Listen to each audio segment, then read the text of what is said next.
Oh, well, what a ball game. I think that was a very hard-fought, very contested ball game. Two good teams I thought played really hard in the game, and I thought there was two good defenses out there making a lot of plays in that game. We're keeping the game close, and the offenses were finding ways. We were scoring and moving it around, but the defense weren't letting it get out of hand. And I think both defenses did a tremendous job tonight, and I think our team just kept scratching and clawing, and I think our toughness, we played with a lot of toughness and a lot of will, and every time they answered, I was so proud of our kids because I think our kids really competed in this game. I don't think we necessarily played our best all the time. Defense, we played pretty daggone good.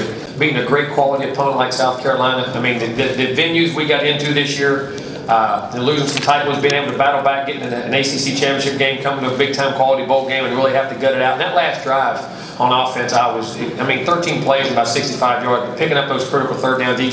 Burt caught a great ball, and EJ scrambled. And our kids understood how to compete and make them plays, and to have success like this is great going into the offseason. It really is. They really did. Our defense.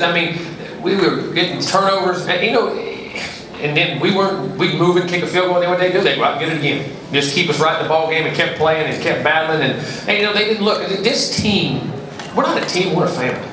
And I really mean that. Our kids genuinely like each other, they hang with each other, and they stay with each other. And whatever it takes, we talk about being a hero.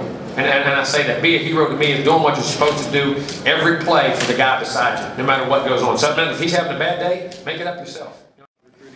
Well, I'm very excited about our recruiting class. I can't speak about them individually, but I think we're getting the guys we're going after, and we feel, and hopefully we've evaluated well in what we're doing. And again, I think it's another group of high-quality kids when you're really around them, very good academic kids.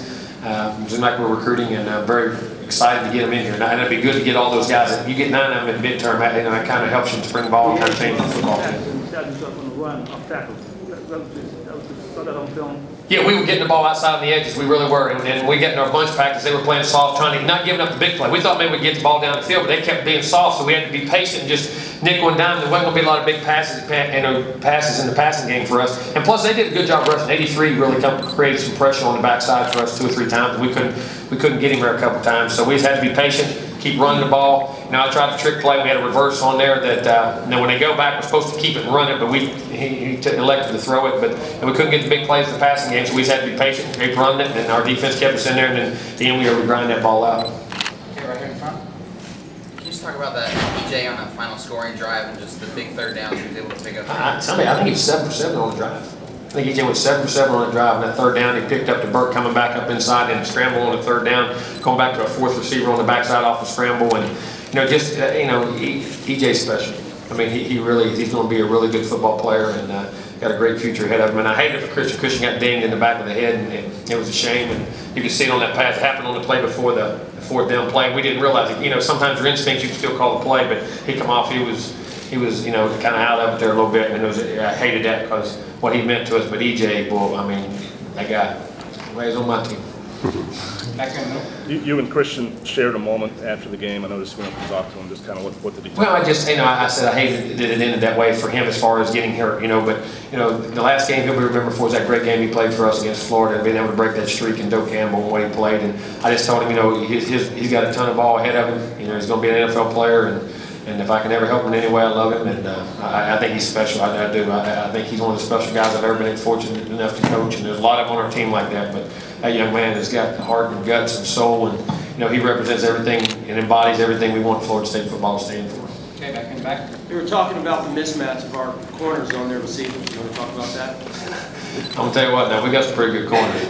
There's a guy out there about 5'8", about 175, 80 pounds, who thinks he's 7'3", 310 pounds. And I'm going to tell you what, you can hit him with a bat in the head about 20 times, you still wouldn't convince him. That guy is a competitor. He loves to play the game. I can't be happier for him in the return game, what he did. And Xavier Rhodes on the backside, big and physical. Mike Harris playing in there, and LaMarcus. I'm telling you, we got four guys who are pretty salty. And the best thing about all of them? They're all back. They all come back. And I think our corners was a big factor in tonight's game in the matchup with their wideouts. That's huge. The hit, that's a shame for Marcus, because Marcus is an outstanding player. You hate to see any young man get hurt. It was a good, clean hit, and I'm glad, it was good, clean football, but I hate to see him. I hope he's okay, and he's going to be a tremendous player. But, that did help us. There's no doubt. And the ability not to have, but their other backs run really well, too. They did a nice job. I think they ran for 139 yards on the night. They did a pretty good job. And them being out, but then Alshon, again, our corners and we got help over the top of them. Sometimes we had to play them one-on-one. They played him, and I was proud of our corners that way. Well, I think we're going to be physical in the game. Our goal was to out physical. Everybody we play, we want to out physical. I mean, that's the name of football. You can draw it. We're in this world of passing now, but the game still has pads on, so you got to be physical. So when guys catch the ball, and you got to be physical and be clean with it, and it did set a tone. I mean, if we were here to play, we were going to take advantage of everything, and if you make some plays, we're still going to compete on the next play, and that's what I was proud of. They just didn't give in and give up. Say we're going to give up a score here. We come out and made a play on third down. I think it was Greg again that caused that, if I'm not mistaken, and made a great hit. And I'm just proud of it. Our defense did a tremendous job.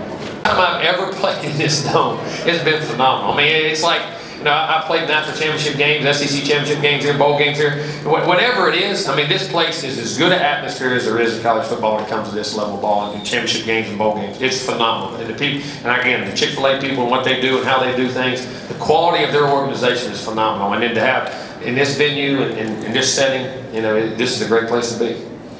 That's what I told him afterwards, and he was proud. And I think just, you don't understand. We sometimes take so many things for granted that some of these young men don't have the opportunities of the family, or things happen in their life that they can't control, what they play through and persevere through. That, we get something very minute, and we act like the world's in it, and they guys play right through it. But this is the first time his dad's seen him play since he's a freshman in high school. And, I'm just happy for him. And I'm happy for their relationship, because every young man needs a dad.